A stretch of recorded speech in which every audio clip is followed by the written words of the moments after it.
Good evening. Welcome to the South Burlington Development Review Board for December 5th, 2023.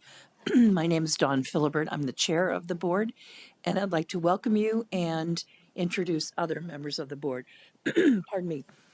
At the end is Stephanie Wyman, Charlie Johnston, Frank Kochman, John Muscatelli, Quinn Mann, and me. And for staff, we have Marla Keene and Marty Gillis.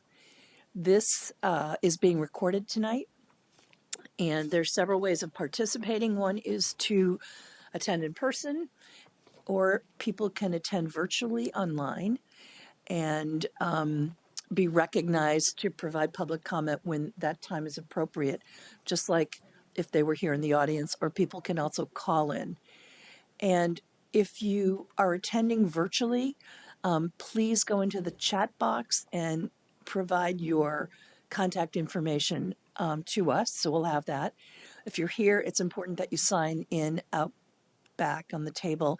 And if you're calling in, please submit your contact information to mkeene@southburlingtonvt.gov. And this is important if you ever want to be considered a participant in the future for any action you might want to take. Okay, let's move to our agenda. The first item on the agenda is the emergency evacuation procedures. In the event of an emergency, there are doors in the back of each side of the auditorium. You would simply go out those doors and turn left or right, and you would be outside.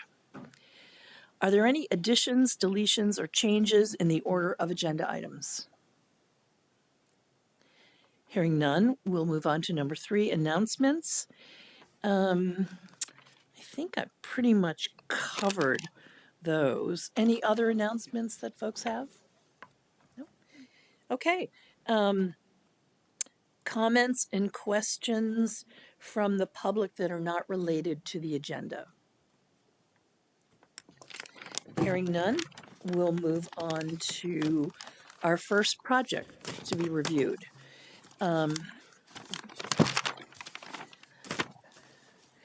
This is, first, I'm sorry, you can go ahead and sit down.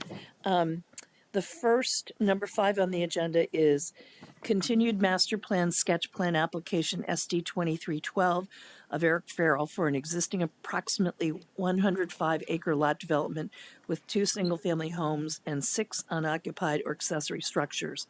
The master plan consists of placing approximately 74 acres into permanent conservation, conveying approximately 1 acre to abutters, and constructing 124 additional homes in buildings ranging from single family to 12 units on 28.25 acres at 1195 Shelburne Road.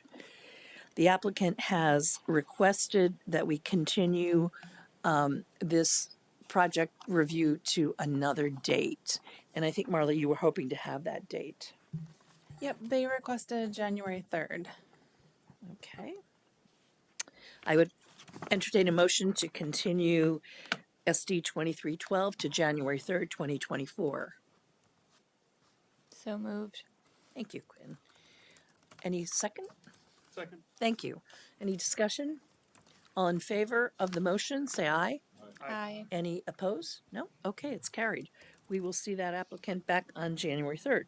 And Don, just for the record, I'm abstaining because I'm recused from that item. Pardon me? I'm abstaining because I'm recused from that item. Okay, thank you. Agenda item number 6, sketch plan application SD 2315 of WGM Associates to subdivide an existing approximately 10 acre lot developed with 3 homes into a general PUD consisting of 11 single family home lots ranging from 0.38 acres to 1.14 acres and 1 acre open space lot at 850 Hinesburg Rd. Okay, who's here for the applicant, please? Keith. Welcome, Keith. Thank you. And Gula from Trudell Consulting Engineers. Can I ask you both to press the button on your microphone? It'll turn from dull green to bright green, and you might have to bring it closer to you. That better? Yes, thank you. Is anyone else going to be testifying? There are other members of the family that may potentially testify. If you're planning to testify, well, this is a sketch, so we don't need to swear anyone in, so that's fine. But it would be good for people to introduce themselves Okay. at the time that they speak, I guess. Okay, sure, sure. My wife, Nicole Wright, Okay. and my sister, Nancy McGovern. Hi, Nancy. Okay, thank you. So we haven't seen you before, I believe. No, you so- have not. I approached the Planning Commission about a year and a half ago and told them what I would like to do, and they instructed me to come see you guys first because Okay, I'm not very knowledgeable on how all this works. because most people aren't. Very, very well. So maybe I should just start out by telling you what I would like to do. Well, may I give a little introduction and then I was going to ask Oh, you to do absolutely. that, please? Sure. Because you're new to this, I just wanted to tell you a little bit about what you can expect. Okay. This is a sketch plan, which is kind of a high level review of what you have in mind so that you can get some feedback from the board about your project. And then there will be other times when you'll be appearing before us, but this will help you to understand where our thinking is.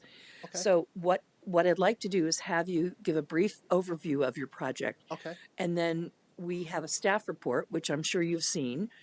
And we go through the staff report item by item, looking at the questions in red, which is what staff has highlighted as their questions at this stage in review. Okay. So why don't you go ahead and give us a little overview of what you have in mind? Okay. Well, this 10 acres is what's left of our family farm. My grandfather bought this property over 100 years ago. Wow. And when my father passed, there was 3 houses, 2 tenant houses and the main houses, and he left one to each one of us kids. And of Nice. course, we're getting on with age, and we would like to be able to put them in our wills for our children.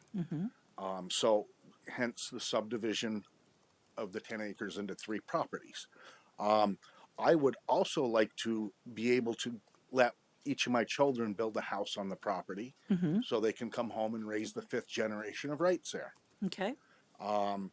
So this is kind of what it's grown into. I don't know how elaborate or not elaborate we need to get, but we're just trying to follow the rules. Sure. It's going to be pretty simple and straightforward. We do not want to sell any lots. It's family only. Of course, my sisters have a few children that they would like to be able to do the same thing with. They have no plans right now of what to do, but we were told that down the road, if we had that plan, it would be a good idea to include it now. So that's what we're trying to do. Okay. But I do have children that are ready to build. Okay. I have a son that's started a family, and he would like to come home and raise his kids there where he was raised. So this is our whole thing of trying to do, and stay within the guidelines of what the city would like. But I would like to keep it as small and private as possible. What do you mean private? Just it's been our family farm for so many years. We're not looking to sell any lots. Okay, We're I not see what you're looking saying. to bring any, just family. Okay. If you can understand what I mean. I do. I asked because one of the things that we're careful about is, pardon me, not talking about projects while they're under review with members of the public. If I'm in the grocery store and somebody comes up to me and says, "What do you think about the Wright Farm proposal?" I cannot talk about that. So I wondered if that's what you meant by private. No. Okay. I just meant private as far as we're not looking to sell a lot. We're not looking to do anything like that. It's more or less just for our family. We've all lived there. I've lived there my whole life. I'm Yeah. 66 years old. And, I would like to be able to live out my life there. Sure. And my kids would like to come back and live there. I don't know if you've ever driven by the place or not. Yes, But, many times. We've planted hedgerow around the whole property. It's very private. We love our neighbors. Nobody bothers each other, and it's really beautiful. It's nice to be on the place that your grandfather started. Sure. Lucky you. Absolutely, I feel very fortunate to be able to still be here. Okay. Do you want to give us a brief overview of what you have, what we're looking at? Yeah, I'll let Doug do it, and Okay. maybe you can give us some feedback on what we can, what we can't do. Oh, we will. And You can count on that. I'm sure, and we're going to try to make it work Sure. for the best of everybody. But we would also like to try to keep it as small scope as possible so we can keep it affordable for everybody. Sure. Also. Sure. Like I said, we're not looking to sell any lots down the road. If somebody wants to do something like that, then they need to come back and upgrade everything to what would be required for that. So no roller coasters, probably. No. Okay. No roller coasters. Okay. So tell us a little bit about, Doug, what you have in mind. Sure. So a little history lesson here. The rights came to TC early in 2023, pre-Act 47 passage. And we talked about what they could do out here, and we worked with staff. And this is in the industrial open space zoning district, and at that time, it still is 3 acres zoning for residential. So with 10 acres, we were looking at a simple 3-lot subdivision so that each lot would encompass one of the homes, each of the 3 homes, in addition to requiring or providing the 10% civic space, which is 1 acre with this 10-acre lot. So we proceeded with various iterations of what that would look like, the 3 acres, dividing it fairly equally among the 3 siblings with the civic space lot. Marla was great. We met with her a number of times to get our head around what that looked like and interpretation of the regulations. So that took a little time, and then whenever it was midsummer, Act 47 was enacted, and we sort of went back to the drawing table, as they say, which worked out well, obviously, because as Keith said, the 3 lots didn't really get them where they wanted to be. They Right. wanted to be able to create lots for their kids, and with the standard zoning, that wasn't really going to happen. So, by chance, Act 47 was enacted.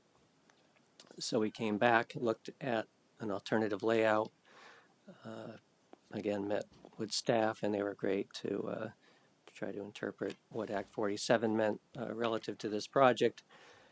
And we've landed on this 11-lot subdivision. So the plan you're looking at was the original submission. Just today, or over the past 2 days, we've come up with an alternative layout, which reflects some of the staff comments that we're going to be getting into in further detail.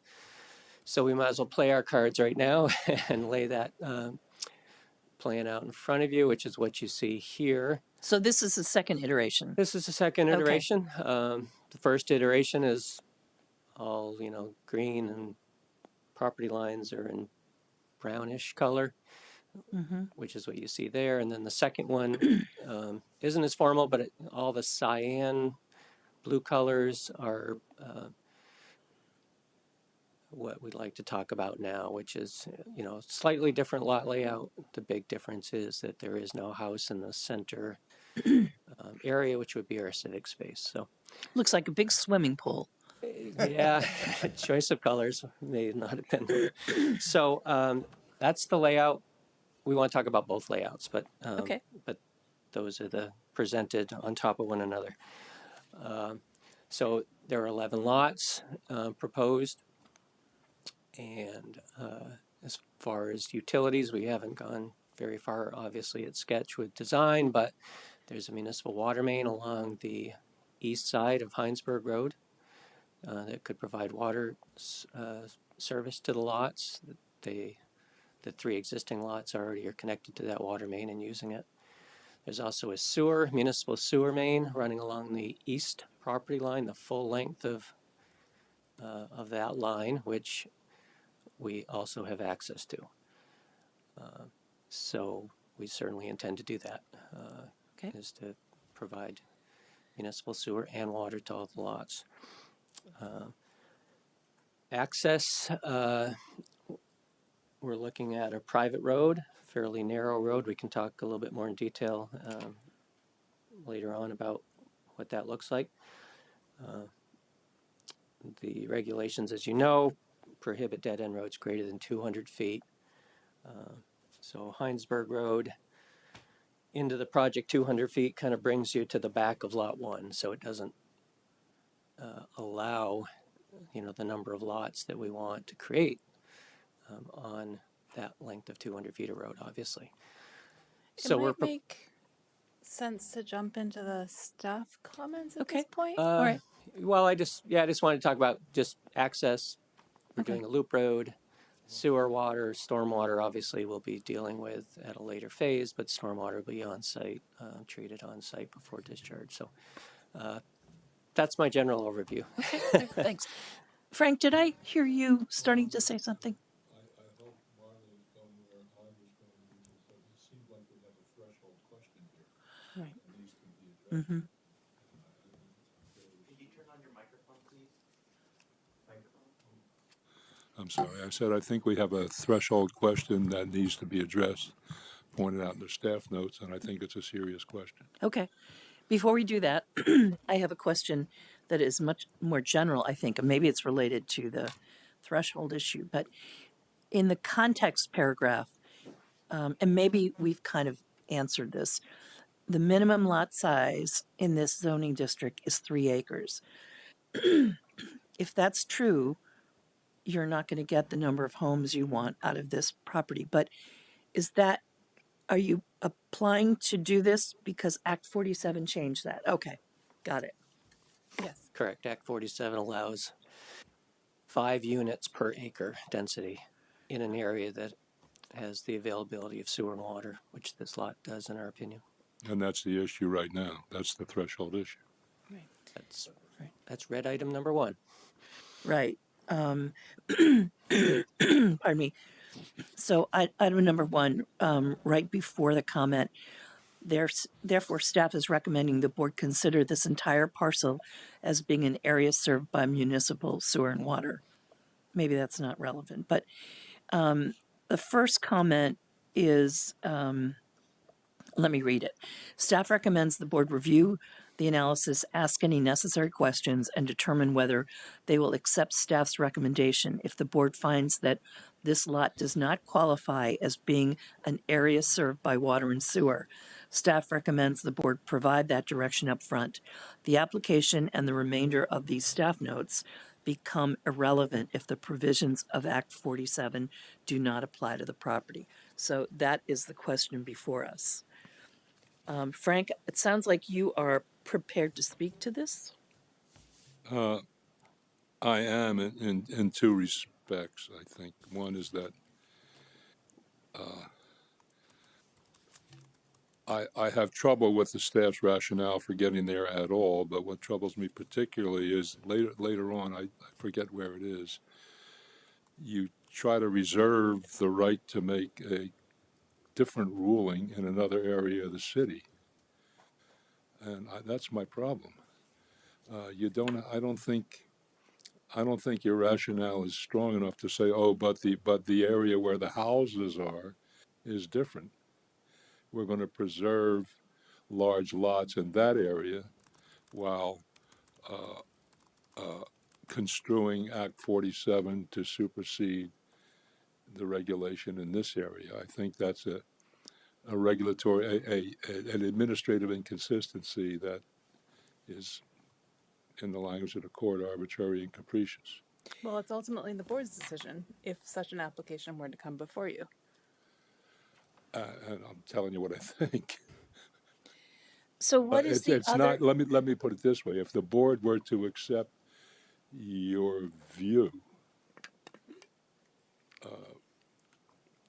then I think it would be setting itself up for reversal on appeal. Frank, what is the other property you're referring to? Where Whatever other property the staff was referring to when it said, well, we don't want to make a general rule about this because there are large lots in residential areas that we want to preserve. That was essentially what I understood you to say. could you point to where that is in the report? Well, I don't, if it was in front of me. But Do you know, Marla? Yeah, so maybe you could put it up on the screen again. it's the bottom of page They're not numbered. 2. Sorry about that. Could we see it on this large screen? Thanks. So the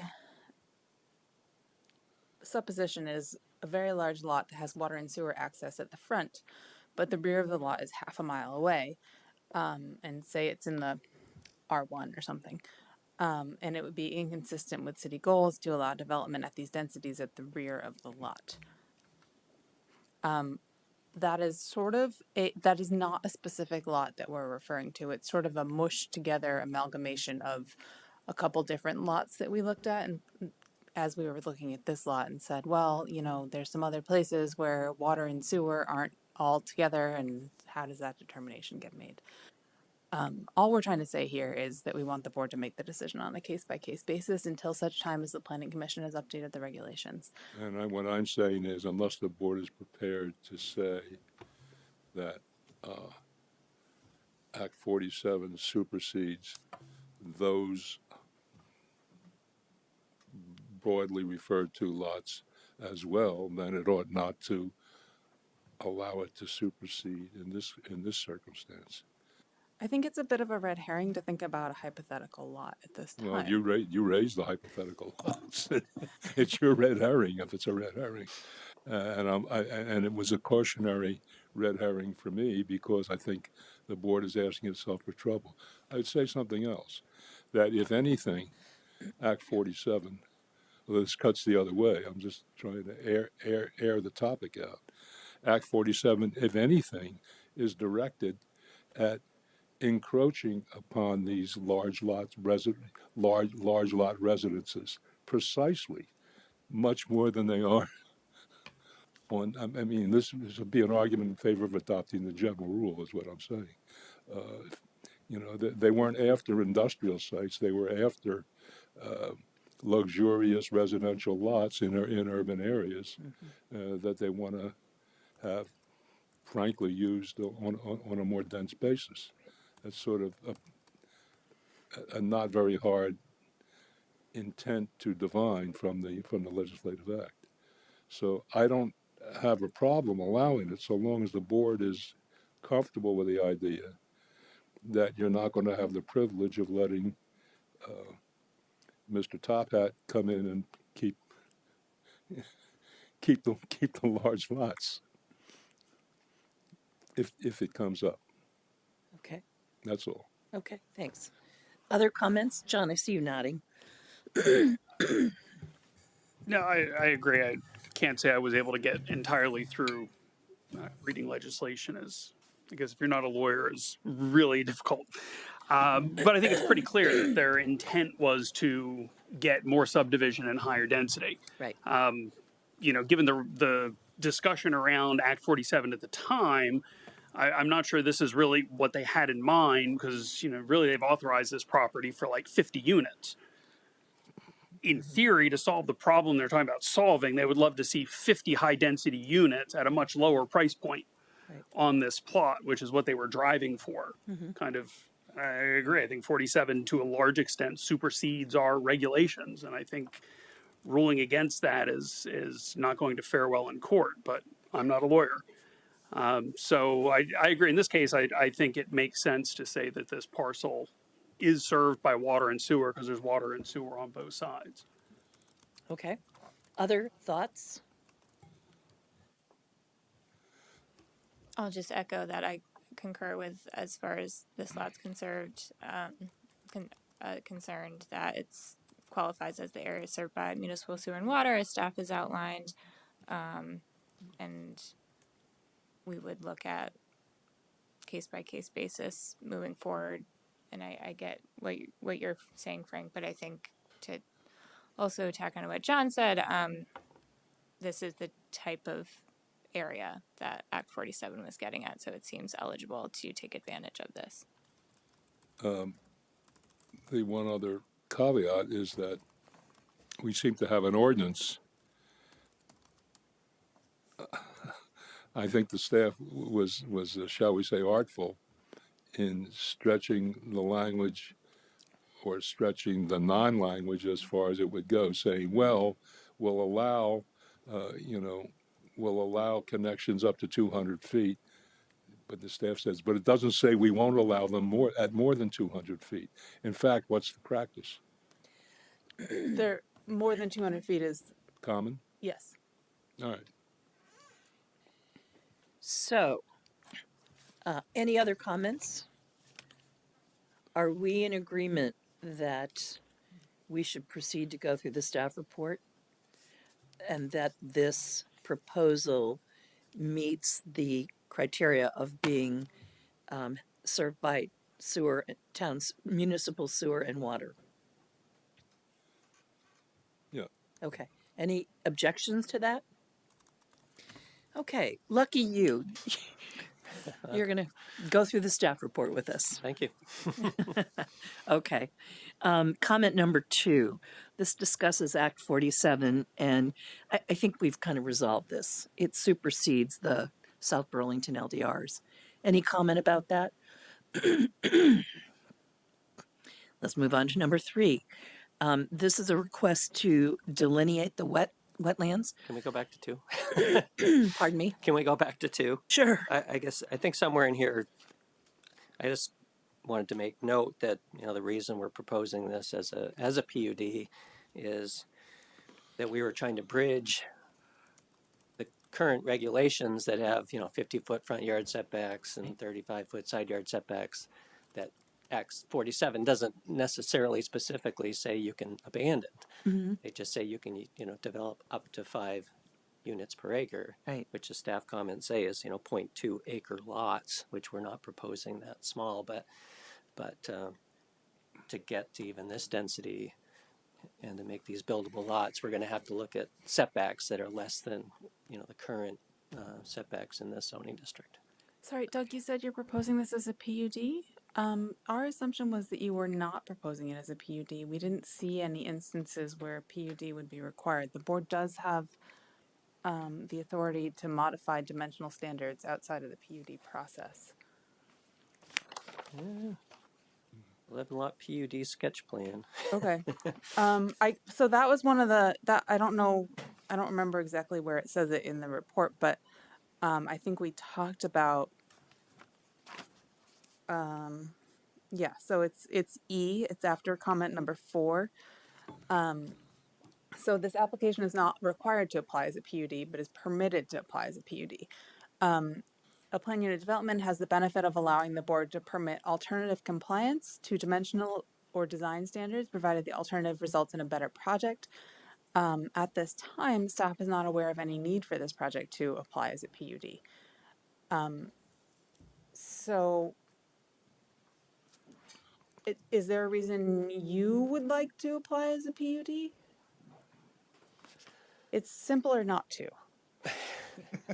But do we have does that give them the flexibility and us the flexibility to modify things? Yeah, so outside of the PUD, the board now has the authority to modify some dimensional standards. It's not as broad as a Okay. PUD, but so far I haven't seen them ask for anything Okay. broader. I think the thing that might come up is if you said, we want to modify something that's not a dimensional standard. We want to modify the required civic space to be a different kind that doesn't, that doesn't quite fit into one of the boxes, or we wanted the road to be gravel or something like that. Sure.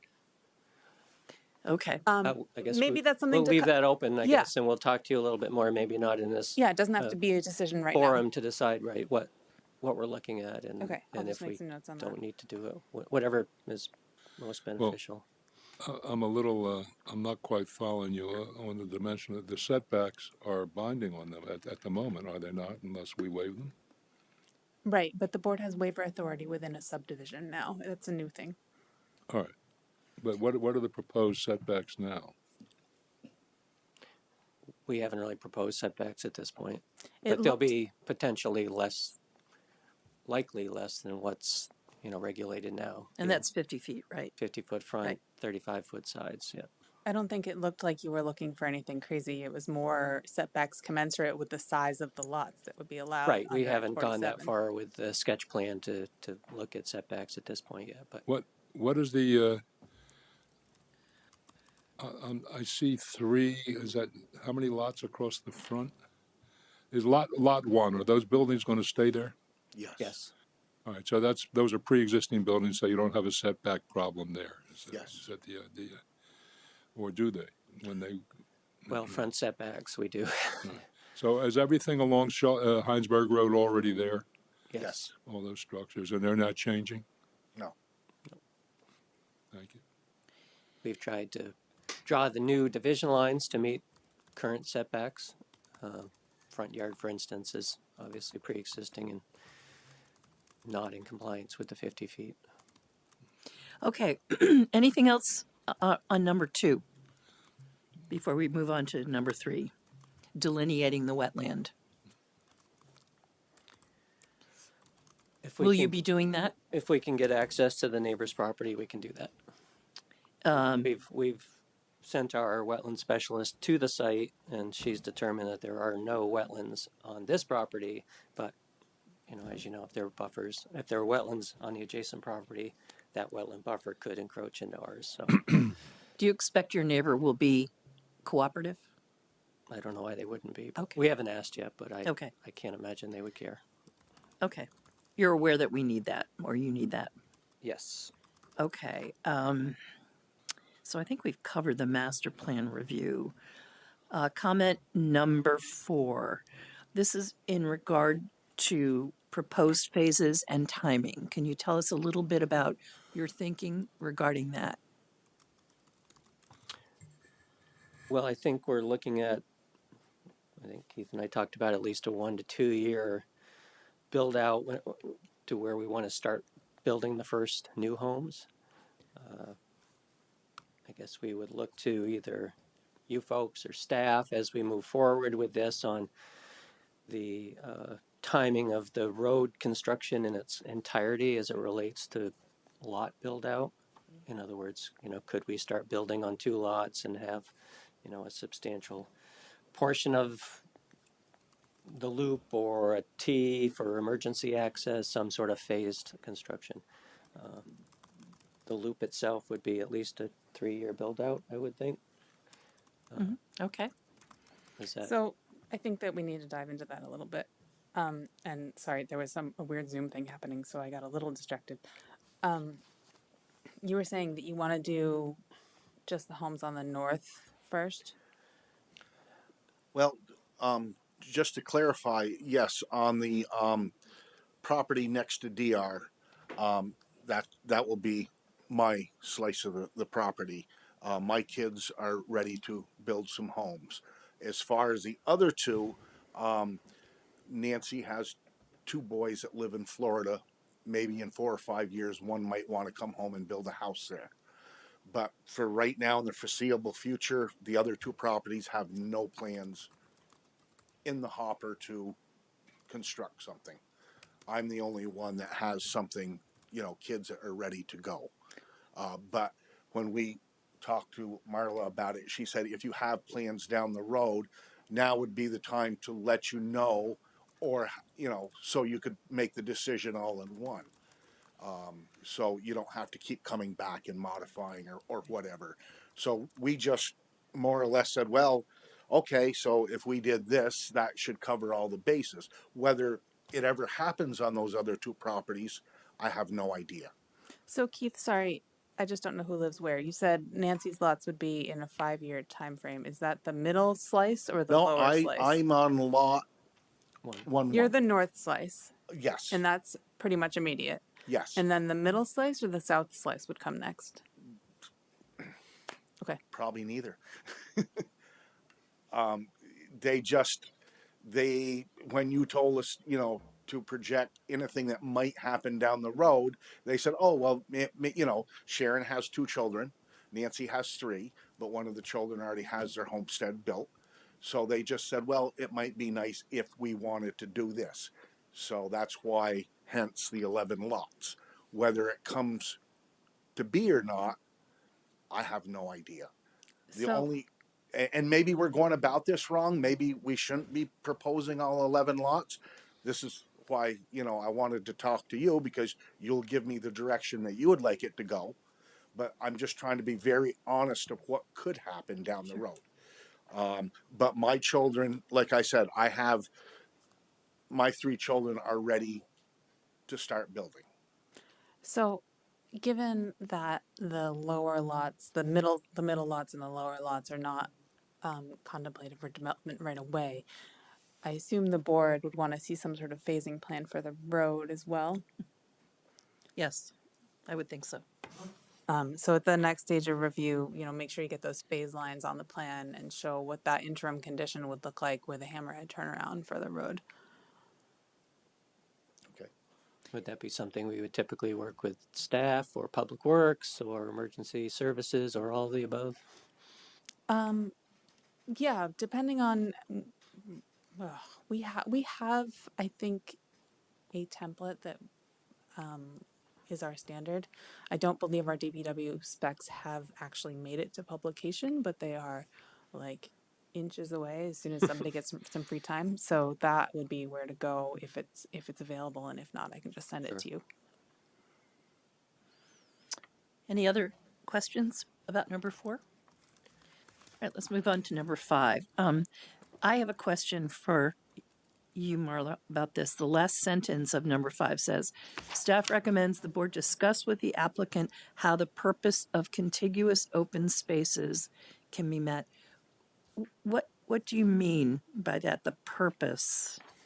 So the purpose of the industrial open space zoning district is to create areas for high quality, large lot light industrial and research areas and areas of the city with access to arterials. It also includes providing large contiguous open spaces. So in the context of an industrial development, the idea would be that, the buildings, the allowable lot coverage would sort of be taken out of the same slice of a bunch of lots, so that the open space would be contiguous I between see. several Okay, lots. I got it. So the question here is, how do you think the purpose of continuous open spaces can be met by your project? This is probably a Doug question. It's a tough question. I think that open space desire goes hand in hand with what's flanking this project on both sides, these big industrial uses. I'm not seeing how that really is applicable. I mean, we're providing open space in the form of civic space, meeting your requirements of 10% of the project area. This is only a 10-acre lot, so I think we're trying to extract a small portion of the regulation and apply it to a project that now isn't really conforming to the standard purpose of the IO district. It's now trying to conform to Act 47, in that this is a residential, a district that allows residential use and is flanked by sewer and water. This is the legislature, this is sort of where the legislator wanted to go with this, is we don't want 3 lots on here, we want 50 lots. Well, they're not going to get 50, but they're going to get 11 lots based on the desire of the applicant. Frank, So go ahead. I agree with the developer's reading here. If this is consistent with Act 47 and stepping back just from a practical perspective from an open space, for 11 houses, that's a lot of nice open space with a nice area in the middle. Yeah. I don't think we have to, turn somersaults over it. It's good enough. Okay. Any other comments or thoughts? I would just jump in real quick and say, I think there's a difference between 50 units and 50 lots. You could develop this in a way that consolidates Yep. all the units and protects open space. That's certainly a possibility. It's not the possibility you're pursuing here, and I don't mean to have any No, bearing on that, but I think it is technically possible, probably, It to could meet be. the intent of the IO. I'm not sure that Act 47 doesn't overrule that though. No, good point. You're right. Okay, are we ready to move on? Number 5, I'm going to read this. Without such dedication of a future right-of-way to the adjacent property, the proposed development would not meet the requirements of the land development regulations because dead-end streets are limited to 200 feet in length. And this restriction does not include a provision for looped dead-end streets. Staff recommends the board discuss this requirement with the applicant. What are your thoughts, board? I have a question. What are the adjacent properties? Are they already developed? No, Marty, can you go to, yeah, that one. So to the north is Dynapower. To the east is, oh boy, DR DR Power. DR, right? Is what? DR Power. And then to the East. rear of our property is Lane Press. Right. And then the other side is Dynapower. So the only adjacent properties are large commercial properties, right? Yes. right, where Marty's cursor is could potentially be developed in the same way or more densely than is proposed for this property. Okay. What could the adjacent properties? The one where Marty's cursor is now, to the south. That could be proposed for, 40 units or something. So both our plan iterations do include a possible future road right of way to the Dynapower property to the south. So The-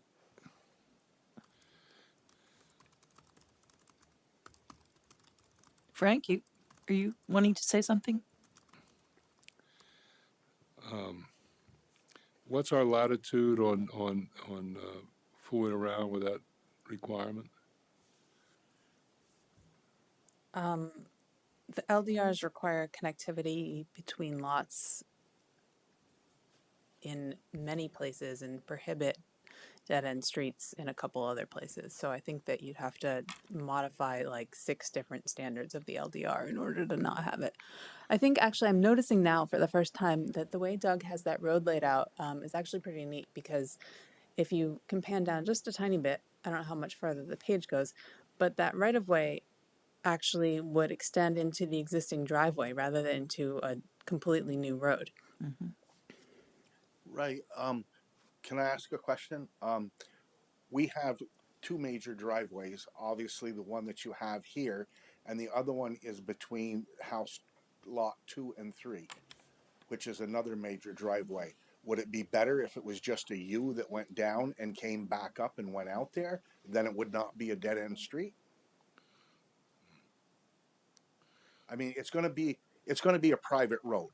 We don't want a city street running through our property, obviously. So it's going to be a private road. So basically the driveway is going to access a couple more houses. How far apart are those driveways? I'll tell you here. It is, I have the technology. Keith. I think they're about 200 feet apart, in the 200-foot range. You're not bad. 240. How long have you lived out there? My whole life. I've been plowing that driveway my whole life. So where does that leave us, board? So what they have proposed is a future right-of-way. It's not a street connecting to the adjacent lot. I don't think it really hurts anything to put it there. I think Keith's current proposal is really interesting. I mean, I would I don't rather. know. I'd have to look at the standards. It used to be something about roads have to be 250, entrances to a subdivision have to be at least 250 feet apart. I mean, 240 is not so dramatic that I would advise against that. What are the board's thoughts on?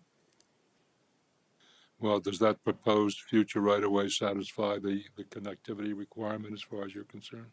I think the board has to do a little bit of twisting to say that it's adequate, but I think that our recommendation was that twisting was appropriate in this case. I'm sold. You're sorry, did you say? I'm sold. I mean, Sold. Okay, the good. truth is, I think the requirement in this context is Okay. awkward at the very best. Any other comments or questions about this? Yeah, let me ask one other question. The applicant said a couple times you're keeping this within the family. Yes. And I understand that. And when I look at these things, my mind always goes to, but where could we end up? Right. So at some point in the future, somebody could sell some of these parcels. It could become very public. Absolutely. Or were you planning on some sort of deed restrictions? I would be more than happy to have a clause put in there to say if it was developed even further, then they need to come back and get whatever restrictions or blessings you want to put on them. I mean, is that something that makes sense? I mean, I think if there's like some deed, some restriction to the deed that this is part of the family parcel and the whole family has to approve or whatever, then No, I I'd be agree with maybe you a little totally more on that. inclined to juggle some requirements than something that, hey, in 10 years, they could all be sold off to on market rate and Right. it's Right. just a neighborhood. So I think that, the board will have to decide, if you could flip back to the plan, if they can live with that future road not being built with all 10 homes existing. And if the board can, and that land is just reserved, and that doesn't have to be built until actually the adjoining parcel would be responsible for building it to make that connection, then I think that that's the hoop that I was thinking the board would have to jump through. Like the board says, these 10 homes are fine, but you start building, the next door neighbor, there's a condition that says like the next property shall connect unless they demonstrate better connectivity elsewhere or something. As we saw at the last DRB meeting, we don't want to be in a situation where everybody agrees that a connection should happen, but there is no mechanism to make it happen. Right, so I guess we just looked at a sketch plan where we had them build a road to the end of their property, so Right. that it could be connected in the future. And now we're looking at a sketch plan saying we're fine with them not doing that. It's about That's flip-flopping, right? it's about like when is the development happening, right? If this adjoining parcel were developed, we would say you have to connect to it. So it would be on the burden of the person developing the next lot to connect to this driveway instead of having the burden of the person developing this lot at least get to their property line. That's Can I a ask a suggestion. question? You're talking about Peter Pollock's property, Dynapower, next to south. us. I mean, wouldn't it be? I mean, this is just my opinion from being there. Wouldn't it be advantageous to him to come out onto that side road, so you don't have a lot of heavy traffic going onto Hinesburg Road out of a private drive? Right, so our regulations require connectivity between neighborhoods. So if there were to be 40 homes developed on that lot, we wouldn't want to see it as a separate neighborhood. We want it to be connected. In other words, what you're saying is if they, down the road, they want to develop this further, they would have to connect the two properties, is what you're saying. I'm just trying to understand what you're saying, that's all. But along with that would be, there would need to be some legal dedication to say that quote private road would be. The city would accept that it. the Dynapower property would have the rights to use that road. If The you're city would connecting. accept that road as a public road at such time as the adjoining lot were proposed for development. Right, so that could be turned into a public road. But Charlie makes kind of a good point, I think, which is we can have them preserve the right of way, but if they don't build the road, have we required in other circumstances that the connecting road actually be built out to the next property line? We just did.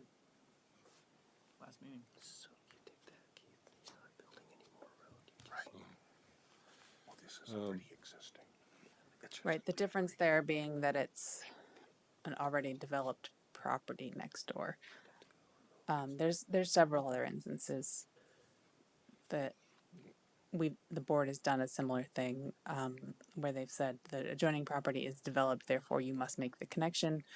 And then the opposite, the adjoining property isn't yet developed, so you must reserve the land for future connection.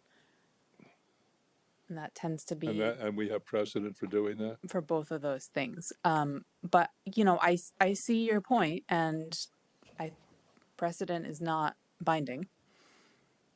Well, it should be.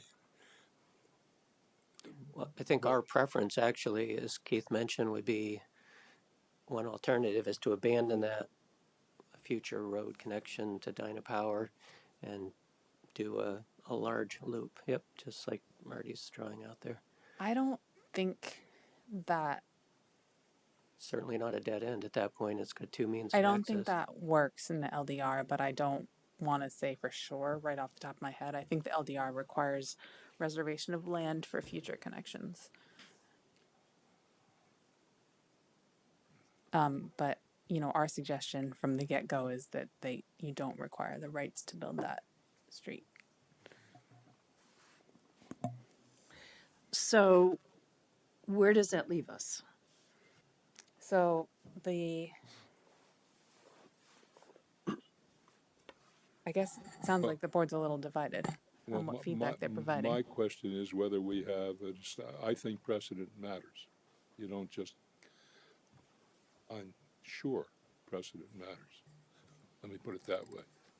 And the question is whether there is precedent for allowing the right-of-way, the requirement, imposing on them the duty of providing a right-of-way for their neighbor when the neighbor develops. Yes. That has happened before, Yes. more than once? Yes. All right. Even in my time. In that case, we have a practice that we can follow. If we departed from it last time and required the build-out, well, there is a distinction between the existing development. I mean, that was to serve a lively area where there was actual traffic, right? You can make that distinction. But if the other fellow feels he was poorly treated, he could appeal. Yeah, I guess for me, right, where the end of the right of way is, there is an active access to other properties, right? For them to meet the connectivity, they could just build a road that goes on to the next property, like we were asking the other applicant to do, and connect in with that. I understand that, but in practical terms, there was a purpose in the case of the other applicant. In other words, there was a purpose in providing a throughway. Here, there is no apparent purpose at the moment. There could be a throughway here, right, where they have the end of the right of way is within 50 feet of a driveway, right? That would create connectivity to other lots. To whose benefit? The public? In the other case, we had, I think, a public benefit, arguably. Sure. Yeah. Between commercial properties. Right? In this case, there's no one to stand to benefit from building that thing now. And what we're trying to do is meet what we have apparently in the past already construed as the letter of the regulation. So I would, talking myself around to basically, I think, what is the staff's position and also the developer's position at the moment, which is to establish the right of way. Yeah, I'm just working that through with you because Okay. that sketch plan that we just looked at, right? For another, I mean, it's going to come back and we're going to have to go through it again. But right? I'm comfortable with the Lots distinction. on that picture. Exactly. Yeah. Okay, are we ready? Do you make the distinction though when you're proposing or thinking about laying out future lots that the southern connection that we're talking about would be to a pre-developed property, and I don't know if some of your other projects are to undeveloped sites. The likelihood of Dynapower, well, I guess who knows, but I don't know if typically you would say you have to provide that future right-of-way to a neighboring undeveloped lot, which in this case isn't the case on either north or south end. These are fully developed lots. Yeah, I think the distinction we are making, Doug, and I see your point about it being one lot, is that it's sort of a area with some development potential, even though the lot itself has some development. I do happen to know Dynapower was recently bought by an out-of-state firm, and they are looking at sort of optimizing how they do things. So I have literally never talked to them, but I wouldn't be surprised if they came in and looked at subdivision of some land that they're not using at some later future time. Can I ask a question? Sure. So who would be on the hook for developing that road in the future? Because we just said that at the last meeting, we cannot force an applicant to construct on someone else's property. when they don't have the rights to do so. So this would be reserving those rights. So this would be avoiding that situation in the future, because this would be a dedicated right of way so that it could be built on. Whereas on the other lot, there seemed to have been an oversight of the board to not dedicate that right of way. So it would be the responsibility of the future applicant to Right. pay for and permit Right. something on someone else's property. Okay. Well, it wouldn't be someone else's Well, property. It'd be 'cause it's the the right-of-way, city right? would It's take it. easement. Okay. Yeah. All right, are we ready to move on this? Okay. Number 7, this is a question about whether the layout should be modified so the civic space is a neighborhood feature. Reading a quote, whether the layout should be modified so that the civic space is located in the center of the development where Lot 22 is currently proposed, or whether the access to the civic space can be modified so that it is more obviously a neighborhood feature. Now, your redesign accomplishes that, correct? Yeah. Okay. That's the purpose of And trying are we to all- satisfy that comment. Okay, are we all good with that? Okay, Much better. If this Okay. is the neighborhood, it works. I mean, Okay. everybody has access, right? Yeah, I like the redesign. Can I roll back to that just to put clarity on the final right of way? So when we come in for plans, next phase of plans, that will still have a future right of way either there or somewhere else potentially to the southern neighboring lot, but not showing construction of that road. It would just be a deeded right away. deeded right away to the town, irrevocable offer of dedication or whatever that. And if Dynapower or whomever the current owner is decided they were going to do a development that needed that connectivity, it would be their responsibility to build within on this project, but within the right of way.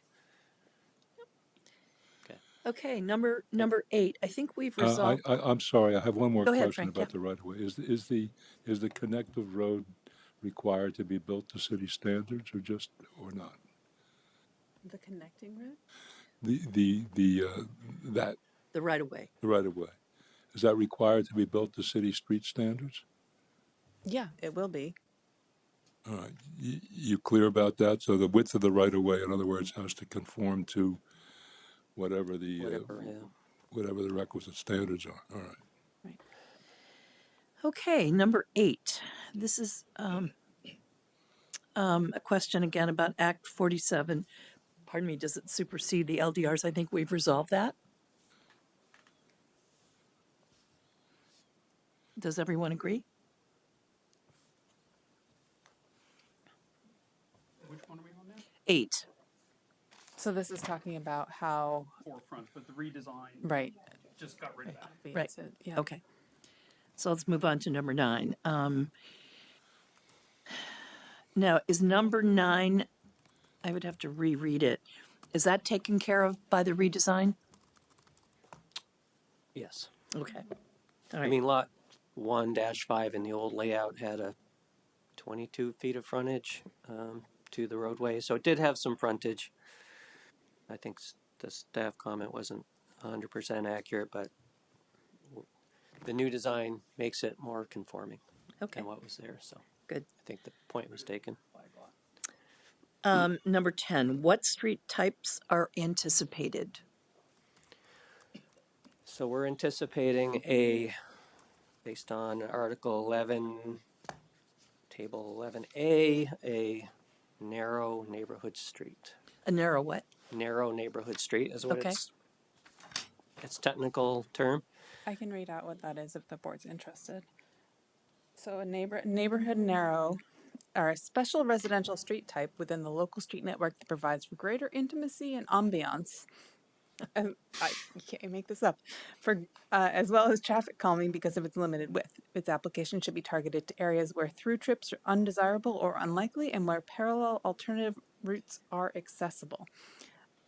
Pavement width would be 2 lanes, and let's see, would it have parking? There would not be parking on either side, which seems consistent with the relatively large lots because there's ample parking for guests on the large lots. And sidewalks, one side of the road. One 5-foot sidewalk on one side of the road. And that's what you're envisioning? Yes. Okay. The other potentially applicable would be a neighborhood street as opposed to a neighborhood narrow. A neighborhood street would have one side of parking. Parking on one side would be the major difference. Parallel parking. Right. So you end up with a road that's probably 8 feet wider than you. Right. Which I don't think in this case we would need parallel parking for any reason with these lot sizes. I wouldn't think so, but okay. I mean, we'd revisit, I suppose, the connectivity issue. I mean, we really aren't thrilled to consider this, having a future road for a shortcut, perhaps. I'm not sure the value of connectivity other than for emergency services. To Frank's point, if we could make that go away, that would be great. But maybe that connecting road could be something to discourage through traffic, but allow emergency vehicles. And maybe that's a discussion at the next stage of this process. Marla's shaking her head. But Were you shaking yes or no? Oh, we've just seen how poorly that's gone in other neighborhoods. So I would strongly advise against it. Okay. losing our intimacy here with that Well, future but keep connecting in road. mind, this is a ambiance. connection. This is a connection that gets made if the adjoining area is developed in a way that's compatible with this, right? So if it's another, Right, it's not a guarantee that it would happen. it's not a guarantee that it would happen, and the board, I would say, would be unlikely to require it if it were an industrial development. But if it were a compatible development, that's when you'd see it. So it's more homes, and it becomes more of a neighborhood. Okay, number 11. This is about the rec path. And are you intending to have a rec path? Do you plan for that, or to allow space for a rec path? I have a question. Sure. So the common area is going to be for these lots, correct? The center part, Right. yes. Okay. So Well, can members of the public use things? I mean, could I go and have a picnic there? Is there any? No. I couldn't. Okay. Well, Short so it depends on the type. Oh, because they're private streets. Private I roads. see. Okay. It depends on the type. Yeah, so if it were, some of them have requirements that it be available to the public.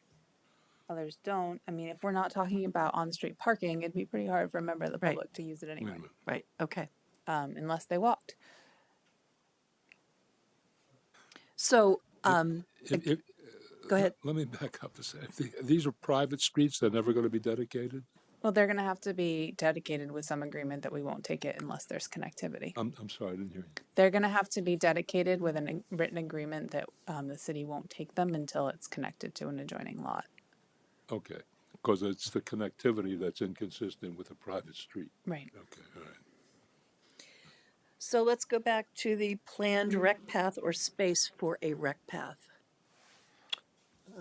We have no problem, granting an easement along Hinesburg Rd.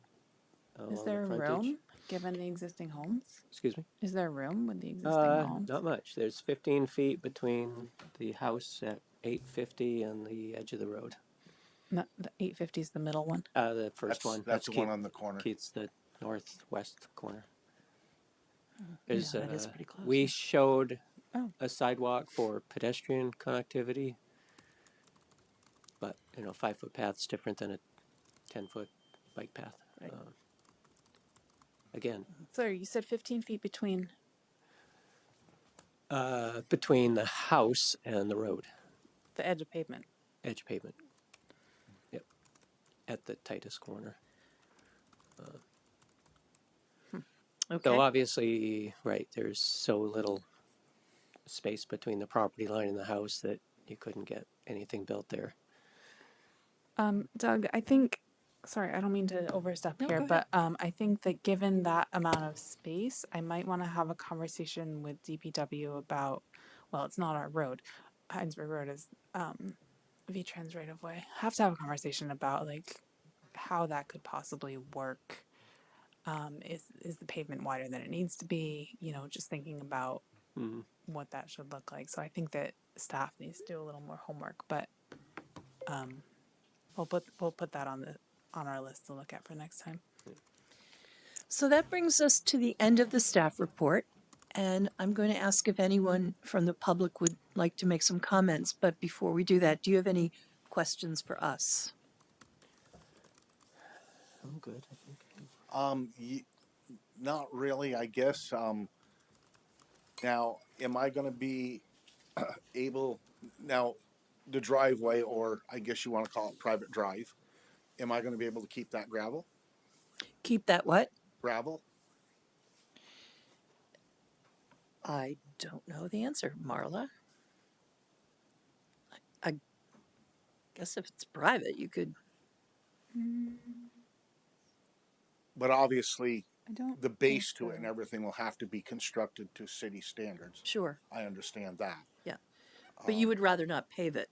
I would rather not pave it. I just, it kind of goes back to the old farm setting that, you know, you don't have a bunch of pavement and cement all over. That's all.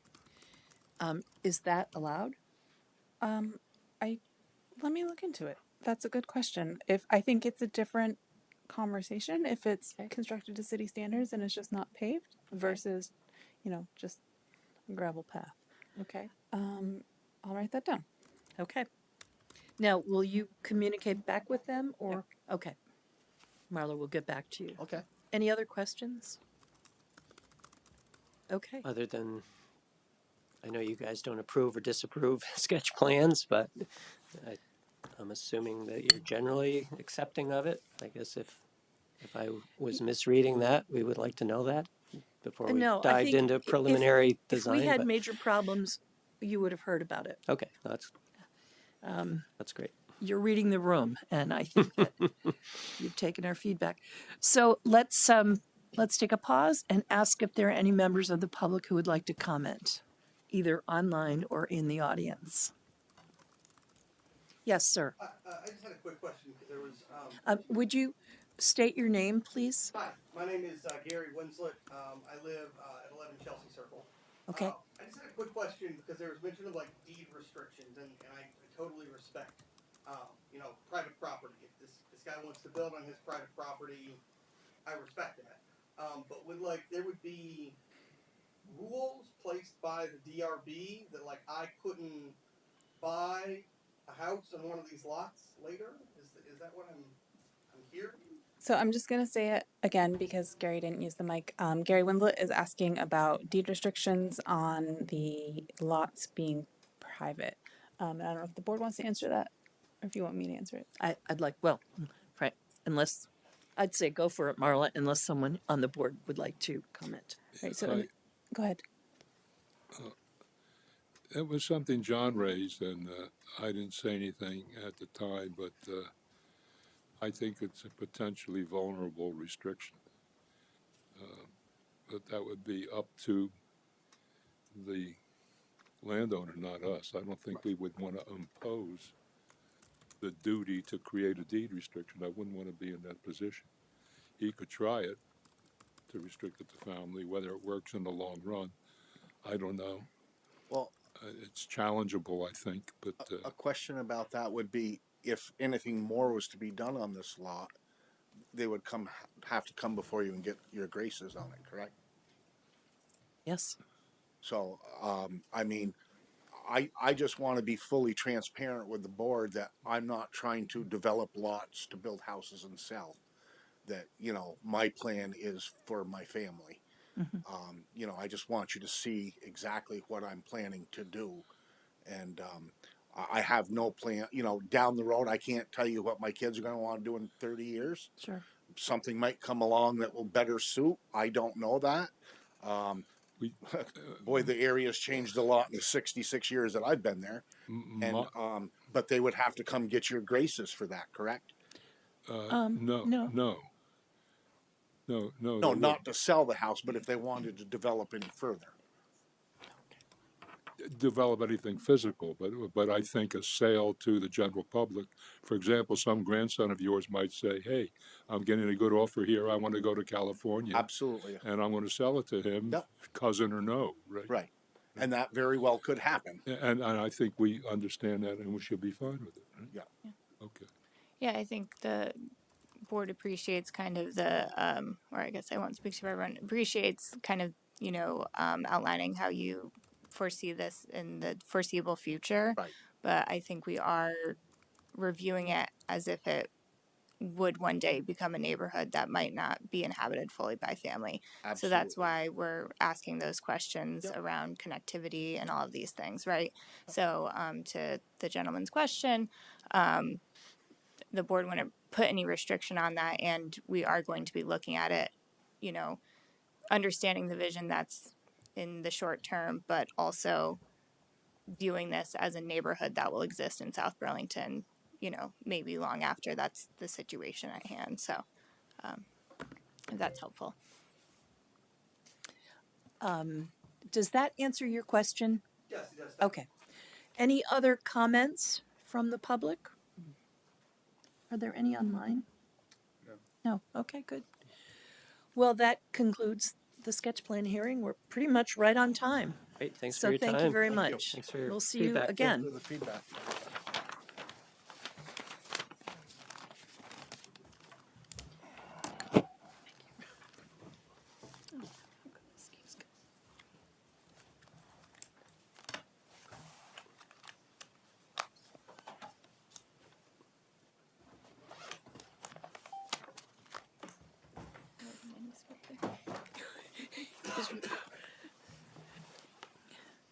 Okay, let's see.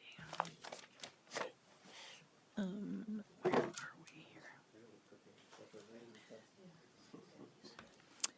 Okay.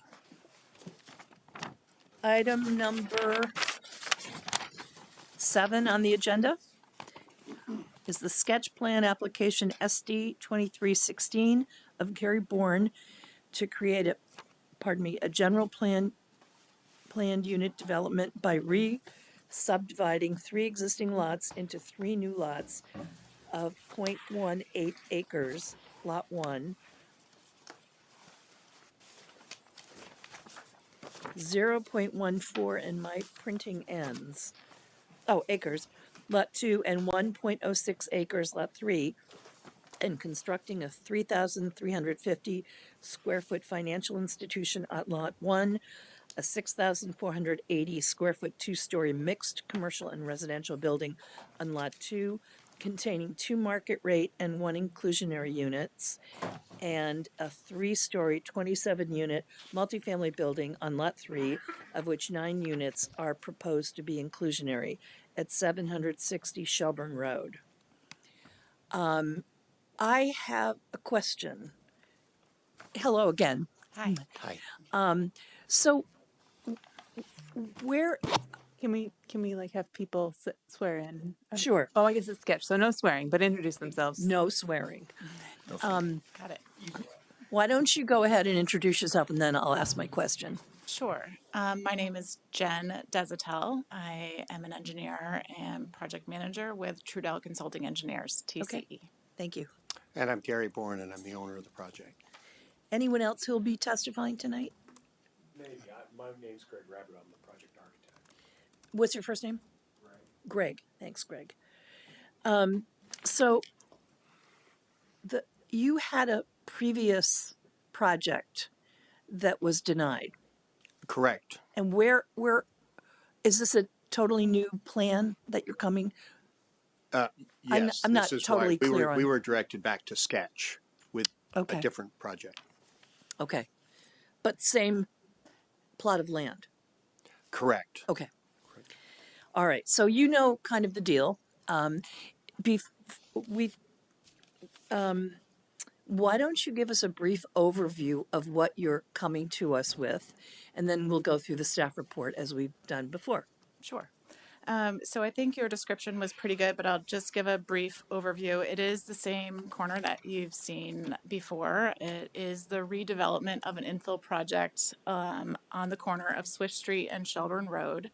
Right now, that property is, as it stands Hideous.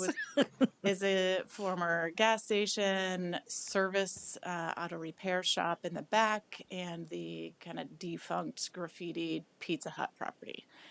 That's the parcels that we're talking about. And so we're here today to talk about a project that is similar to ones that you've seen in the past. And it includes many of the same elements that you've seen before. It includes the financial institution on the corner, the mixed-use building with a first floor commercial and 3 residential units on the second floor, and then the multifamily residential unit in the back with 27 residential units proposed. The major difference from the application that you saw in the past is that there is no standalone ATM with this proposal that's before you tonight for the sketch plan hearing. So you'll notice that difference in the corner there. It has been a slight reconfiguration of sidewalks and the access drive and some landscaping in that corner to accommodate that change. Okay, thank you. So I have a kind of a general question, and I'm not sure, maybe this isn't appropriate, but why have you not demolished the buildings that are such eyesores? At one point, we were actually blocked by Act 250 for quite a period of time. Oh, They've now released the property. But the project wasn't moving, so we weren't sure if it was going to continue to be, if this project was going to go where it Okay. was going to go. but you'd have to demolish those buildings anyways, wouldn't you? If the project goes forward, yes. Yes, that's definitely. In fact, the city has given us a city permit Okay, to demo the buildings. all right. Do you plan to do that in the near future? If we can achieve a permit, then we absolutely will. Okay. Okay, so let's walk through the staff report. You know the drill. So let's start with number 1. And the question is, do the elevations that as presented, do they appear to be 2 stories, which is a requirement? And I'm just wondering what board members think. Which is which? My eyes aren't telling me. Which one is facing Shelburne Road? The left. excuse me, the longer one. version is facing Shelburne Yeah, Road. and what's the solid wall we're looking at there? Why is that a solid wall? Architect's choice would be the only thing I could. I wish Mark were here. Because it's a different color. It Maybe is- we could ask Greg. And to the best of my knowledge, there are function areas within the financial institution. Sorry, Greg, could you use a mic? Thanks. I'm looking at the floor plans that were submitted in the packet. Their bathrooms. It's not, is it? Am I looking at it backwards? Oh, I am looking at it backwards. You're right, it's bathrooms. Yeah, to the best of my understanding, frankly, there are spaces within the bank that don't want exterior windows or vaults or whatever. Right. Try Thanks, this Marty. again. The thought process is that not all the spaces in the bank require exterior windows, and that it gives them something to compose the design around, to have some solid panels to juxtapose against all the glass. But there are some back areas in the bank that don't get windows. Such as the bathroom areas. They have. That's correct. Yeah. Are those Yeah. areas at the second floor level? Well, there's no true second floor there. This is the architect's gesture to make it look like there's a second floor. I think as far as the question of the appearance of second floor, something that I recall coming up at past hearings when we saw this project previously was, I think, so a similar thing we saw out of the first redesign was that main entryway component of the building that fronts Shelburne Road. There's that set of windows that bleed into the first floor set of windows, and that kind of reads as an oddity if that was a true second floor, because then your windows would kind of be at your feet, and so it seems like some of the sections, have windows that do appear more like what would be there if that was a true second floor. So that's, I'm not sure how other board members feel, but that still reads a little bit like an oddity to me. And I was just wondering if you could speak to that kind of choice. Well, there. Chase has their own bank. The bank has their own architect, so they're not subordinate to us either. They're doing their own thing. I think the punched openings and the number of punched openings that you see at the second floor, those were intended to read as second story. It's not unusual for two-story houses to have a two-story volume somewhere, and around the entry would be one of those kinds of places. They have to go back to Chase every time we suggest a change like this, because Chase has a very definite image they're trying to project, and we're monkeying with it. But I say go ahead and push them back. I mean, this is South Burlington. We don't need to worry about that. But I do think this final iteration, or the most recent one we've gotten from them, does make a strong gesture towards the second floor. That's all I could say. Thank you. What do other board members think? You know, the blank. I mean, frankly, let me make one thing clear, Greg. My architectural comments should all be taken with a grain of salt.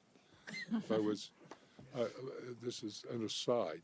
I really liked what you did on the corner of the Palace 9, whatever that project. I think that was Larkin. Was that a Larkin project? Mm-hmm. That with the tower, that was nice. I give you a hard time about it when you were in front of us, but worked out nice. So I'm hesitant when I therefore when I attempt an architectural critique.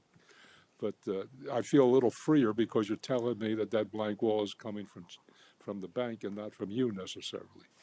I want to ask you to commit yourself to what you'd prefer to do in that case, since it's, as a business matter, maybe not a good idea. But I don't like the blank wall, and it's very hard to. It strikes me as extremely unattractive facade for Shelburne Road. I don't know how anybody else feels. No, I agree. Actually, I do agree. I don't want to bog down on it at sketch. I'm happy to take this to Chase and say, you still have work to do, and that's perfectly appropriate. If at this level of review, if you want to suggest we have that conversation, I'm happy to do that. Well, I'm glad to know it's Chase, because I don't want to be in the business of criticizing your architectural taste. Wait, I suppose the permit will say a bank. So Okay. I'm not an architect, but when I look at this, there's no connection aesthetically between that blank wall and the other part of the building. It's a different color, there are no windows, and I understand that's intentional, but I think it's pretty ugly with just that blank wall. Okay, well, I don't think the whole building is ugly, but I think it's like, what's that about? I can't take offense. I mean, it's not my design. Right. I will take those thoughts back. Now, I do want to reiterate there are things like vaults and bathrooms Sure. and stuff. It's not unusual to have some portion of a facade blank. The vast majority of this first floor, or really the building, it's got quite a bit of open glass in it. Yeah. There are going to be some program areas that want to be closed in, but we can talk to them about your concerns about the composition. But couldn't it match in color? I mean, there's several other colors being used here. Couldn't it somehow match that? I mean, I'm not an architect. Right. I don't want to sort of pick up their pencil for them if Sure. you understand what I'm saying. As you drive around Chittenden County, as you drive around the region, you can see that this is a kind of a look that's going on right now. Yeah. I'm not sure I'm sort of on your side of the ledger as far as whether or not I love the look, but it is a trend in design to have these kind of compositions of volumes and the way they're done with the materials. But like I said earlier, this is South Burlington. We have every right to ask them for more or better if we want. I'll just take it back to them and express these concerns to them. Okay. Thank think- you. So other folks, what do you think about the appearance of a second floor? Yeah, I agree with what you're saying. I'm looking down in the drawing package where they have the 4 elevations, and while certainly the whole building gives an appearance of 4 boxes stacked together, the part at the end really does look like they just took a box and Yes. there's Stuck a Lego nothing on on it. it besides Yeah. electrical panels and a couple of doors. Which, if that's where the back of the lot and nobody was ever going to see it, would be perfectly appropriate. Because why spend money making the back of the building nobody's ever going to see look good? But it's not. It's right on Shelburne. So I would agree. I would love to see them to find a way to de-emphasize it. The other sections of the building, I think, compared to other iterations that we've seen, definitely give more of an appearance of a second-story space. And I do kind of agree with your assessment that the center portion telegraphs a 2-story volume. Yeah. An open foyer sort of thing. So I can, I think the comment with the windows makes sense. It's meant to be a continuous space. So I'm fairly happy with the rest of the building, but I would love them to find a way to de-emphasize the big flat gray wall. Any other comments? I have one question before Sure. we move on. I think even though we're here tonight under a new application and we're back at sketch, we have talked about this building for maybe, I think this is the 4th or 5th hearing now that we've talked about the architecture of the Chase Bank building. And I definitely understand those concerns. What would be helpful to me to get a building in front of you that you like would be to have some very specific feedback about exactly what needs to be changed in order for this group to feel comfortable with that. I mean, I would say the board is providing some pretty specific feedback that they don't like the blank section, and they would like to see it either better complement or have some windows in it. Okay, so we're kind of focused now.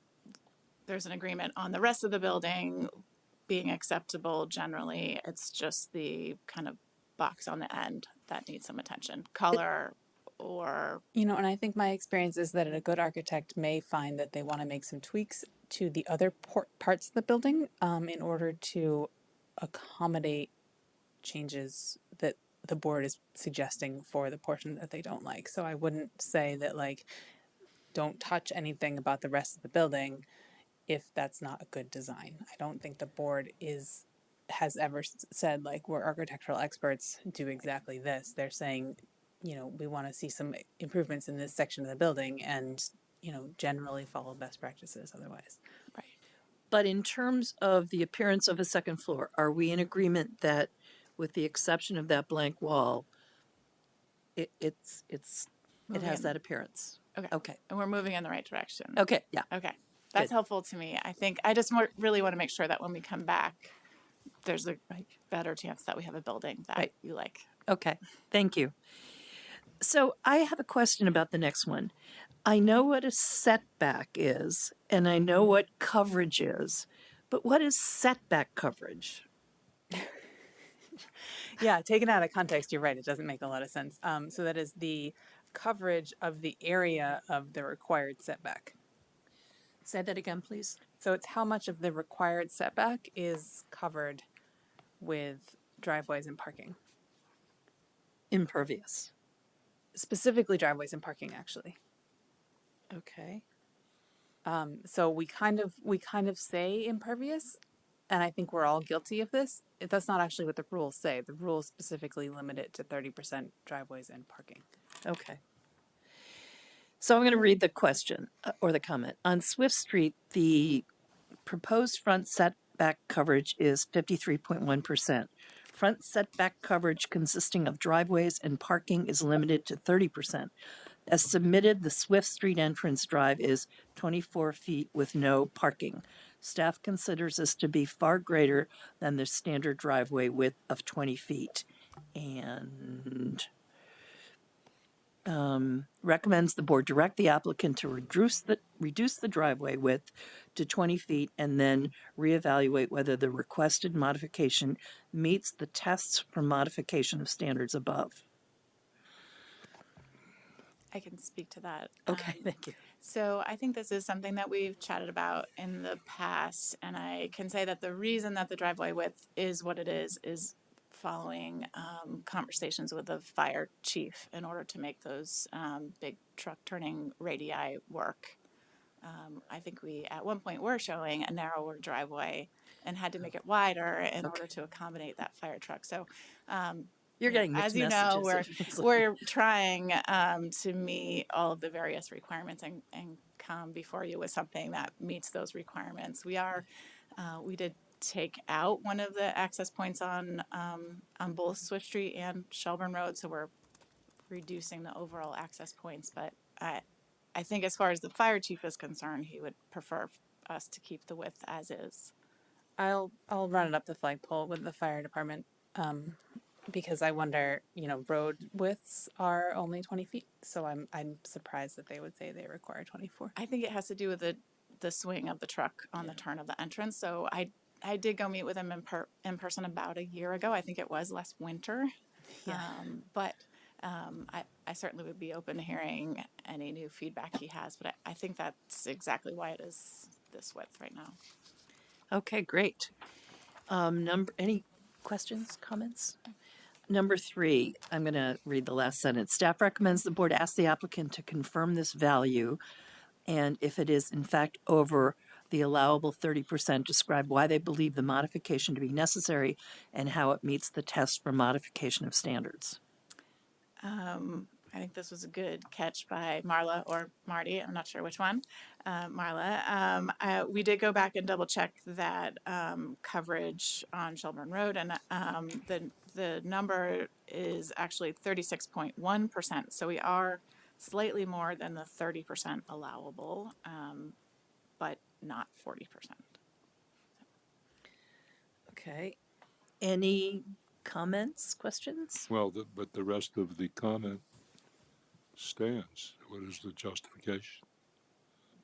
I think the justification that we're looking for is, we worked really hard to, come up with this particular layout so that the different uses on the parcel fit together with connectivity, access points to the buildings, and provide some visual interest with providing the little bit of open space that we have to work with. And, this is the layout and the impervious coverage that we feel works best at this location. And I think this is something that we had kind of hashed out in the past, but Are you sure it's 30% of that whole street?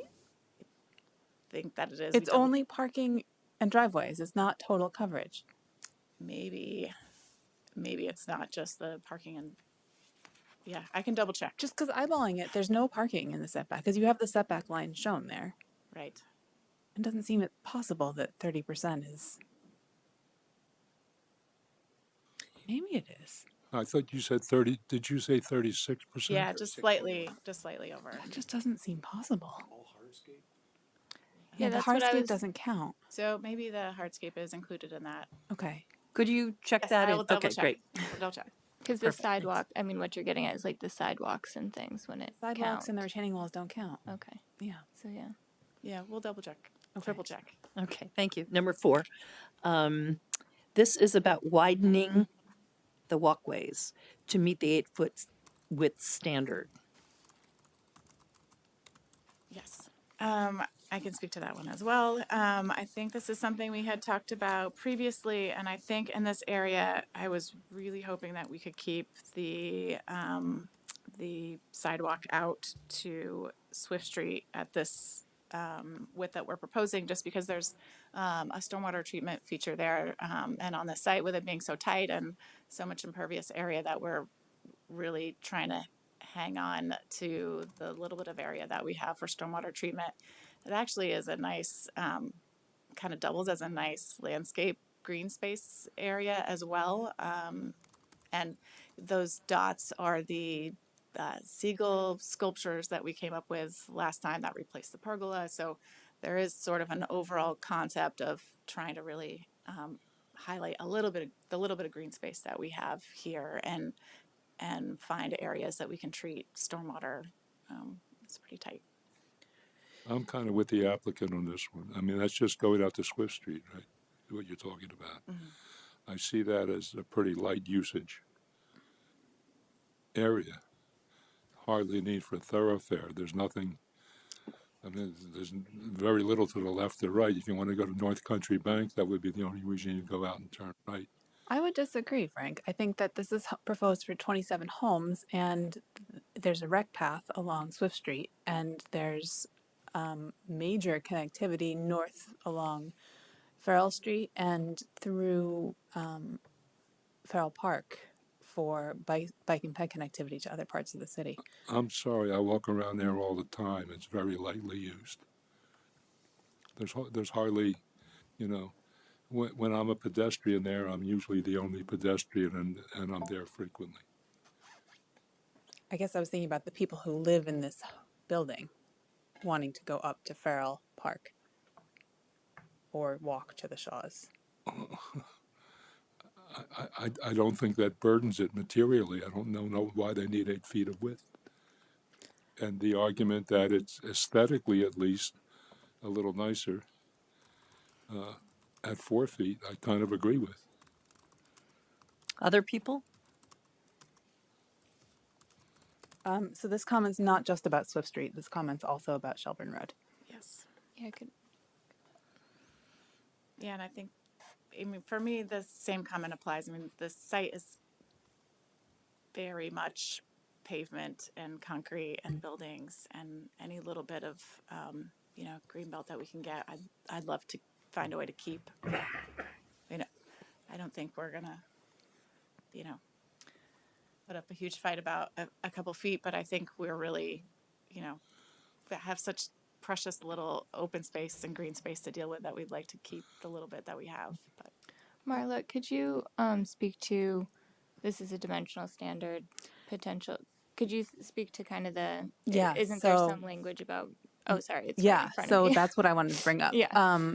15C07A specifically limits the board's authority to modify standards. There's very few. This is standards of the urban design overlay are one of the things that are prohibited from being modified by the board. So you're saying that they have to do 8 feet? Yeah, so if I go to 15C07A, I'm just going to do that quickly to confirm that the details of that language. 15C07A, let's see.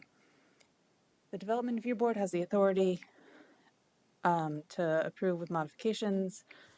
Limitations on DRB authority apply. In no case shall the DRB vary requirements of the urban design overlay and transit overlay district as applicable. This is under the general PUD standards. And this is applicable. Correct. So it sounds like, yeah, I'm wondering how come the last time we discussed it, it was an option to leave it. I think that the answer is everyone makes mistakes. Okay. Understood. So there's a walk on Swift Street by the driveway entrance. There's another walk that goes to Swift Street, which is also not 8 foot wide, it's 5 foot. Which is also what, Charlie? There's 2 walks that go to Swift Street. Sorry for my pronunciation, but there's one, and that's only 5 feet wide. So Yeah, so the standard you of the urban eliminate design one? overlay is for the direct separate walkway to the building entrances. okay, so we need it separate for the. So not every, so I guess there's sort of 2 on Swift and 3 on Shelburne, 4 on Shelburne. Only the ones that go to the building entrances are required to be 8 feet. The other ones can stay as they are or be modified if you needed to adjust things to make up for that impervious. Right, and would just the center access, or would be just the direct The ones that access are to direct to the mixed-use, buildings, direct yeah. to the building, okay. And not necessarily the sidewalk to the south side of the mixed-use building? Right. Okay, that's helpful. That's the one that I was concerned about getting wider. As you can see, it's pretty tight right there. Okay. I think if we have to, we have to, so thanks for the clarification. Okay, number 5. Staff recommends the board ask the applicant to describe the proposed glazing transparency and determine whether to apply this standard to the street-facing facades or the entire building. It appears from the provided elevations that some of the glazing is not proposed to be transparent, though the elevations are unlabeled and no calculation is provided. So are we talking about those, the second story windows, Marla? Yeah, specifically where Marty has his cursor where it's a gray. The question is that Oh, proposed to okay. be not transparent? I think what we did on the previous iteration of this project, it would be our habit to do it again, is as we come forward for final approval or whatever, there'd be a chart on each elevation explaining these percentages. I know for the secondary retail building and the other residential building that we did in our office, that we had a little table and we met that requirement. I think we just need to make sure that the bank includes that same information in their portion of the application, but we do plan on complying. I do believe we are compliant. There will be some opaque glass, but the percentages will meet the requirement. Okay. Any questions? Board? Thank you. Number, I can't read through 6. This relates to the criteria for inclusionary units. Question is, how will the inclusionary units meet the criteria above under inclusionary units? So how could you please describe how you'll meet these criteria?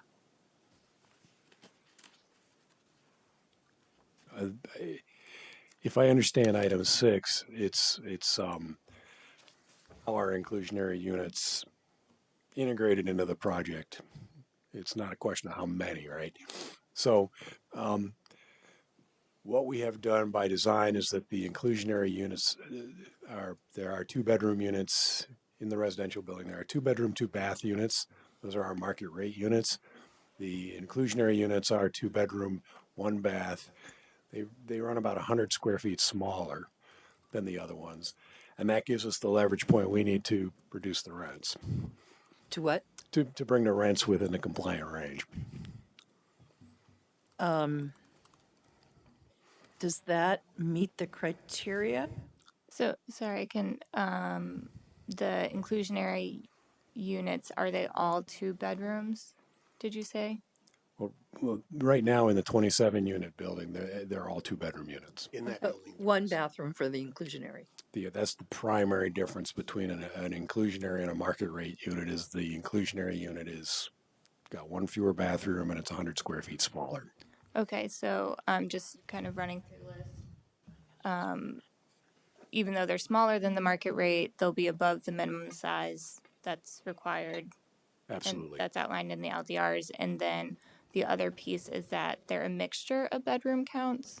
So it sounds like right now they're all only 2-bedroom counts. So Marla, is that right, that would not meet that requirement? Well, it's actually okay for the inclusionary units to be a similar mix of bedroom counts as the market rate units. So it's not really a problem about the inclusionary units themselves, but staff comment number 8, when we get to it, talks about mixture of bedroom counts on an overall basis. overall And I think mix, that might okay. be what you're thinking of. Okay. But they're all 2-bedroom, so. Yeah, we'll get to that. Yeah. Okay. Okay. So So considering in it's terms that, of it's inclusionary, consistent. it's fine. Okay. Okay. Okay. It sounds like that. is good Okay. But I think that, yeah, we'll have to revisit it when we get to number 8. Number 7. I can't read my writing. Construction phases. Are you interested in waiving master plan review? No. So I think when we talked about this the last time, we had started to work with staff on a master plan that showed phasing because of the requirement of if we weren't going to do all of it at the exact same time, we would have trouble getting a CO for just one of the buildings. So we had agreed to that. We didn't submit that as part of this sketch plan application. We had hoped to work out some of these other kinks through the sketch plan process and then go to that kind of phasing plan. So we will be doing that as part of future applications. because we don't want to build all of them at the exact same time, even though we think they'll happen very close together. Okay. We don't feel it's actually physically possible to get the front two done and the multi-story building in the back, given supply chain and the size of the structure. So it was looked at upon as a 1-2 phasing. 2 phases. Will all your demolition happen before any of this starts? I would think so. Some of that might depend on the general contractor, but we would be the driveways, curbing, paving, all of that in the arrangement that we had worked out earlier would be done before occupancy of the first phase. Okay. Questions? Are you saying you don't want to do a master plan because you don't think you can do a simultaneous construction, a single phase, or you can't do it all within 3 years? I think we were saying we do want to do a master plan that shows phasing because we found out through the last round of hearings that it was going to be problematic for us to get a CO for individual buildings. So you still can do phases as long as it's, Right? I think the board hang may up, waive this requirement for a PUD of less than 4 acres, check, to be developed in a single phase of no more than 3 years. So there's a difference between a construction phase and an approval phase. So if you get final plat approval for everything all at once, I think, Marty, correct me if I'm way off base here, but I think they can still phase the development because it's all approved. And that doesn't require a master plan. I wouldn't say that with 100% confidence. Okay. yeah, we can talk about that more I think offline. you can do it without a master plan, but let's catch up about that. Yeah, we just wanted And the board is to- okay if they don't do a master plan. Okay, Yeah. that was the question here. We good? Okay. And that brings us to number 8, which relates to the mix of bedrooms. Multifamily structures are provided. Staff recommends the board ask the applicant how they propose to mix the number of bedrooms. An acceptable mix was not provided as part of the denied preliminary and final plat application, SD 2305.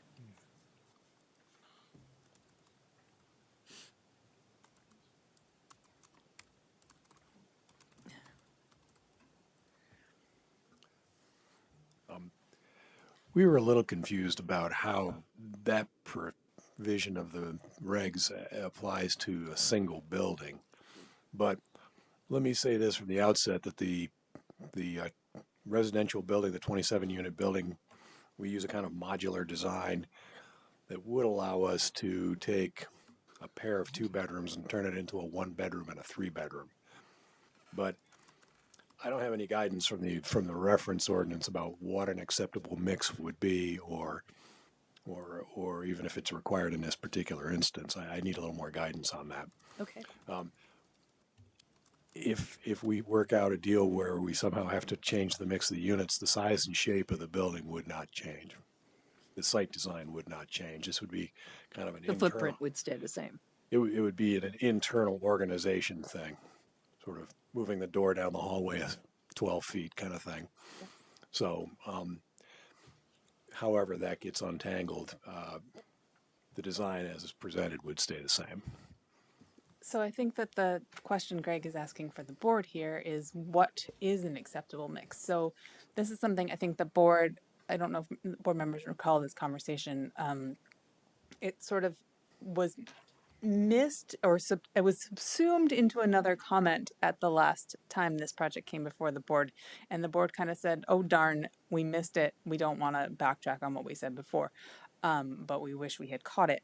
So it says within multifamily structures with more than 4 dwelling units, types of dwelling units are differentiated by number of bedrooms per unit. So Greg is asking, okay, how much differentiation do we need here in order to comply with the standard? Because they're proposing all 2 bedrooms. Right. What it would be an acceptable mix?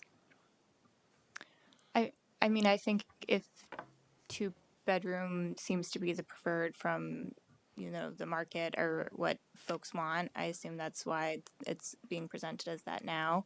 I think it's fine if or in all, obviously, the majority of them remain as 2 bedrooms, but right now we're seeing no mix. So I guess my general feedback is that it's fine if the majority remain 2 bedrooms, but we need to see some mix. And then I'll also just note my understanding of the inclusionary requirement is that that mix be similar in the inclusionary units as they are in the market rate. So if that impacts how things are looked at as well, but I'll let others chime in too. I think it says a mix. It doesn't in any way prescribe what proportion. So you're turning 2 2s into a 1 and a 3. Sounds like it works for me. Do it one time in each type, market and inclusionary, and you're good. I'll talk about that with Gary, and when we come back, we'll have an answer for you on that. But I appreciate you giving me that bit of guidance. Understanding the magnitude of it matters.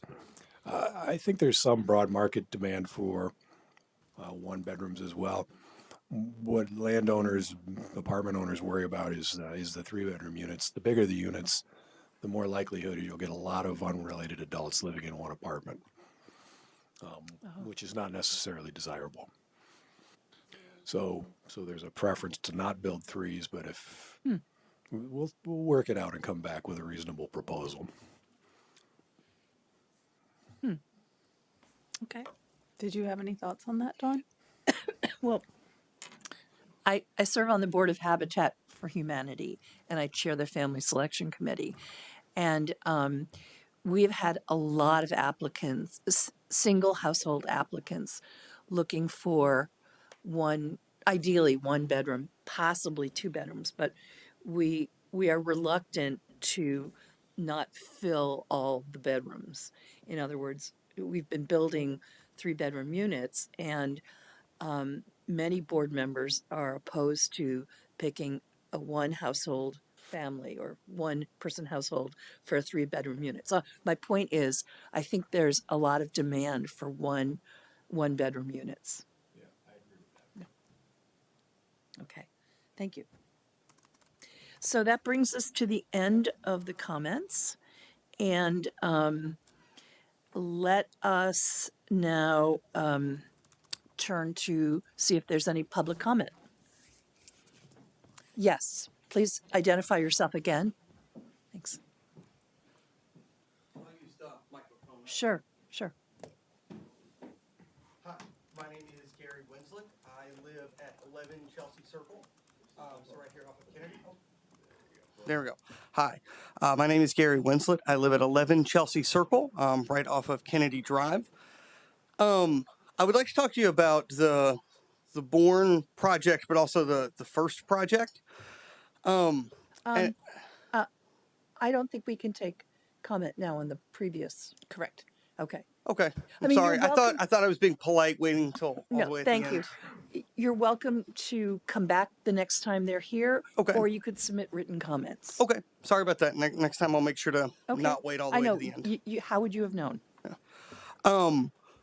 So I want to be quick, and I really want to try to persuade you to think a little bit differently about the way the posture is being done here. We have a housing shortage in South Burlington. I teach at Middlebury College. My wife is an orthopedics physician assistant. We'd like to live here. We can't find anything we can afford to buy. There are costs to being this deliberate about housing supply increase.